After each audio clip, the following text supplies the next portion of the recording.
Hey guys, it is a rainy, nasty, cold day here in Louisiana, and I think that that's kind of the forecast across the nation. But anyways, I am here. I just took Michaela into therapy. She has speech therapy today for just 45 minutes, and I thought I would take this time because I really didn't have anything to do today. I didn't have any errands to run. It's too nasty to get out and just run into a store just because I want to. So I thought I would take this time to share with all of you what our reactions were, what my reaction was and what Stan's reaction was to seeing our girls that we adopted, seeing their pictures for the very first time. We've had a lot of people ask that before, just like, what did they look like? What drew you to them? And so I wanted to take a few minutes to kind of take you through that process and what it looks like and what tugged on our hearts. What was our initial reaction to seeing their sweet little faces? Was it scary? Were they, just all the things. So that's what we're going to talk about today.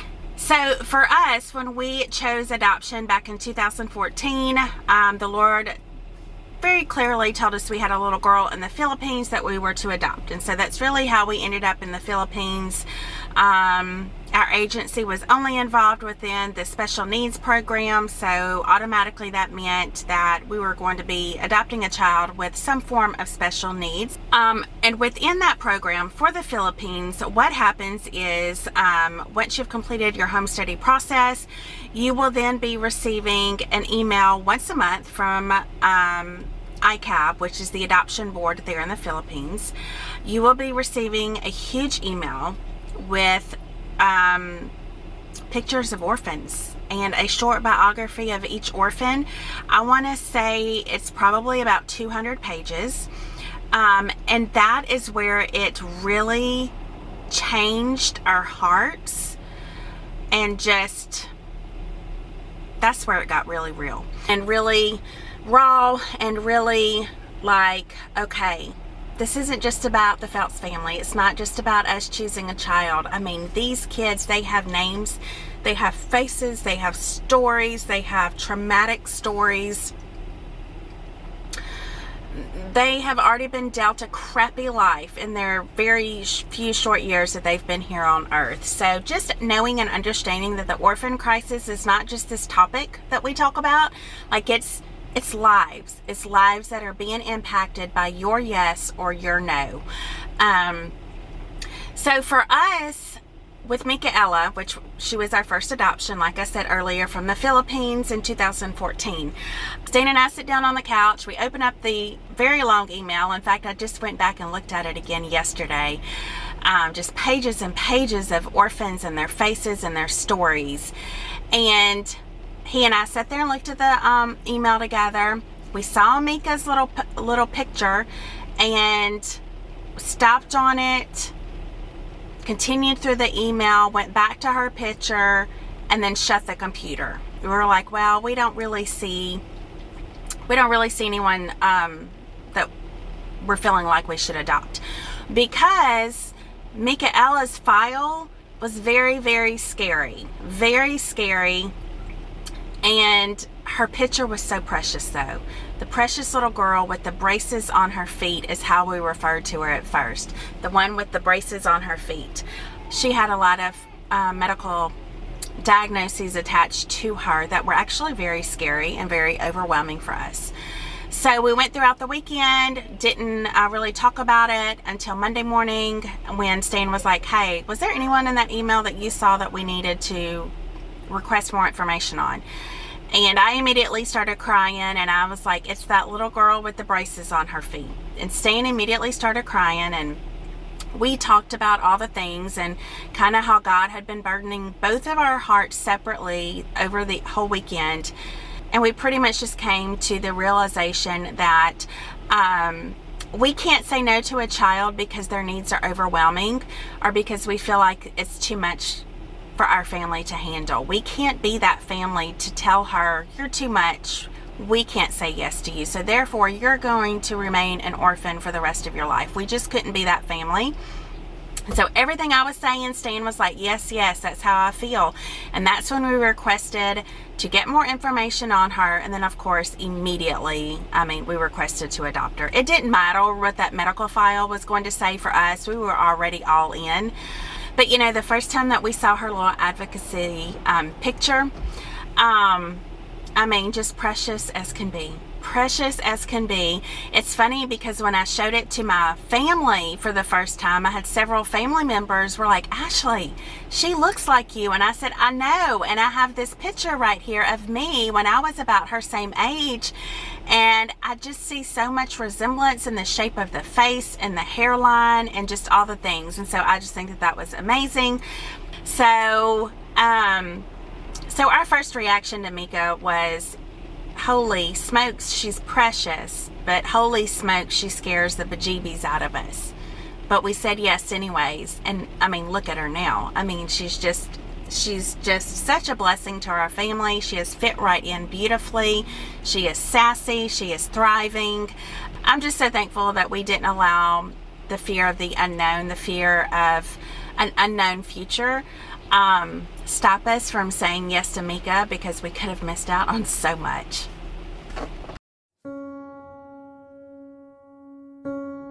Our reaction to first seeing Isabel was far different, yet really similar in many ways as compared to when we saw Micaela. You see, our exposure to the orphan crisis firsthand at Micaela's orphanage broke us. As we walked away with Micaela in our hands, we looked back to see so many orphans peeking their little hands and their little heads through the metal gate bars, waving goodbye to us. It was heart-wrenching to know that so many of those kids will never have a family coming for them. It truly was a pivotal, eye-opening moment for myself and for Stan. Upon bringing Mika home, we knew that we were going to adopt again. That wasn't a surprise. However, what was a surprise is what the Lord had for us. The Lord began breaking my heart for those orphans that are scary and that many would run from. He was preparing my heart for what was to come, unknowingly. In January of 2018, my friend shared Isabel's picture on an adoption advocacy Facebook page. And oh man, all I could think was how sad she looked. You see, it appeared from seeing pictures that Isabel once somewhat looked healthy and happy when she was, I'm guessing, about 2 to 3 years old. However, the decline between those pictures and this one was shocking and heartbreaking. They would tie her hands to the bed. She was so frail, so little. Her head was shaven, as many of the orphans' heads are. It just was heart-wrenching to look at her picture. Needless to say, the Lord burdened our hearts, and despite all of her challenges and her sad story, we knew she deserved a family to call her own. Once again, had we led with our fears and the unknowns of the future would hold, we would have missed out on an immense blessing called Izzy.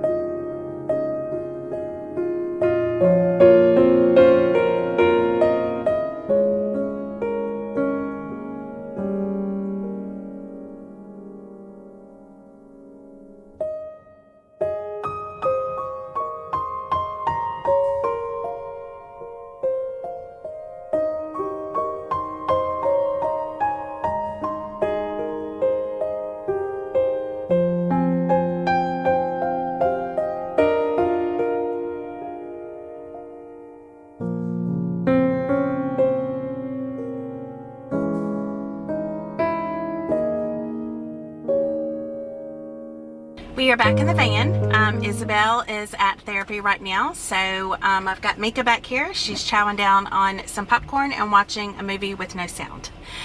So reaction number 3 to our third adoption of Lily Grace. And if you're new around here and if you've seen any of our vlogs but you're like, I don't see a Lily Grace, who is that? She is a little girl that we are waiting to bring home. She is in China. We started the adoption process of her in May of 2020, which was right after they shut down. I believe they kind of shut everything down due to COVID. I think it was February 2020. We had no idea that it would still be 3 years later, and we haven't brought her home. 400 other families are waiting, hoping that we can bring our kids home later on this year or the beginning of next year. I really don't know what it's going to look like, we really have no information. So that is who Lily Grace is. So let me tell you, so Lily Grace will be our third adoption completed. At this point, Stain and I are ready, willing, and able to adopt as many kids as the Lord sees fit to bring into our family for His purposes. If that is 2 more kids, 3 more kids, 5 more kids, whatever it looks like, we want to go where the Lord leads. So, the first time that I saw Lily Grace's advocacy picture, she was smiling, cute as a button. And I tried to advocate for her because she has a deformity in her arm, and I thought, well, my goodness, Shriners would be an amazing resource to help with surgeries and to correct that arm. Shriners has been amazing for Mika and for Isabel. So I started advocating for her, trying to find her family.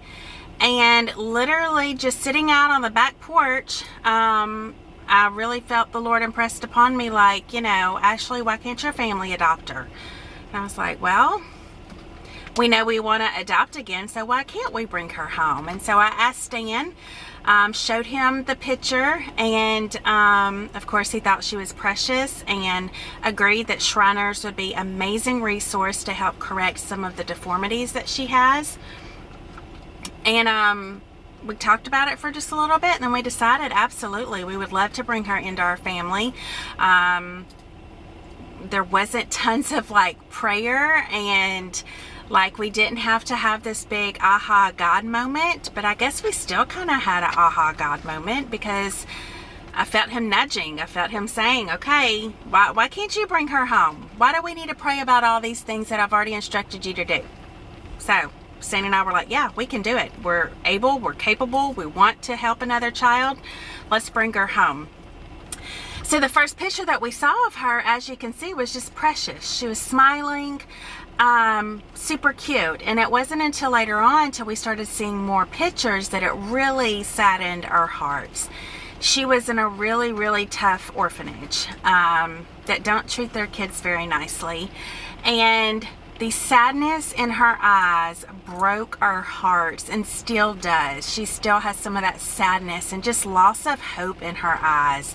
And so many kids, so many kids, so many pictures that we see, it's just like they're just a blank stare, and there's just no hope in their eyes. I don't know if that makes any sense, but all the pictures that we saw, it's just so sad. Just so sad. Praise God, she's not in that orphanage anymore. She has been moved to an amazing foster care facility.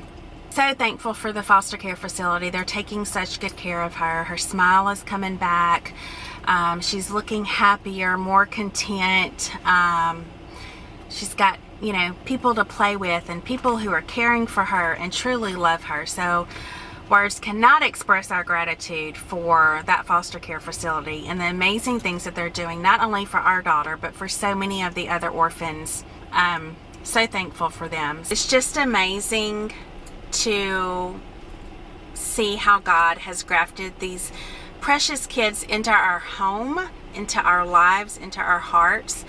Our yes matters, your yes matters, our no matters, and your no matters. Your response to the orphan crisis greatly impacts each and every little soul that has the label of orphan attached to them. You can change that. You have the power to change that. You have the ability to change that. So many of you watching this.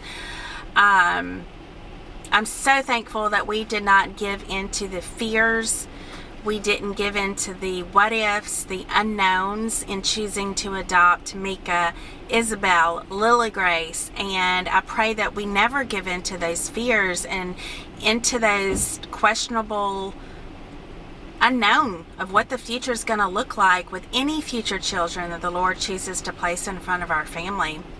I hope it encourages others to choose adoption. I hope that what you see is that our family is ordinary. Our family is average. Our family is not anything grand. We have just chosen to say yes.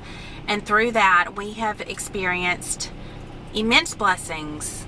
There is so much joy waiting for you, even in the hardships. I just cannot even say that enough. Cannot even say that enough. Even in the hard, the joy the Lord gives you is immeasurable. And I hate to know that people are missing out on it. So while all the reactions to each of our girls was a little bit different, I do feel like they're all very similar in the fact that, like, they were all with, again, just like all these question marks all over the place. And Lord, are you sure we're capable? Are you sure we're able to do this? Are you going to provide? Are you going to lead us? We had all of those questions in every single journey. But what we know now, today, 7 years into adoption, is we can kind of power through those a little bit easier than we did back in 2014 because we've experienced it. So please hear our experience. Please watch our experiences. Please allow our experiences to encourage and compel you to say yes to adoption. Thank y'all so much for being here today. It is still a rainy, nasty day here. But once I get Isabel out of therapy, we're going to go eat dinner with family. So I'm kind of excited about that. So we are going to close this vlog out here, and we'll see you on the next one. Y'all have a good day. Bye.